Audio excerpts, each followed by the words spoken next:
إن في ذلك لعبرة لمن يخشى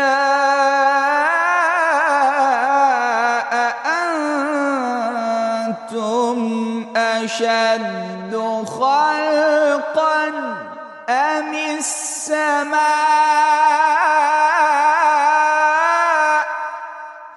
بناها رفع سمكها فسواها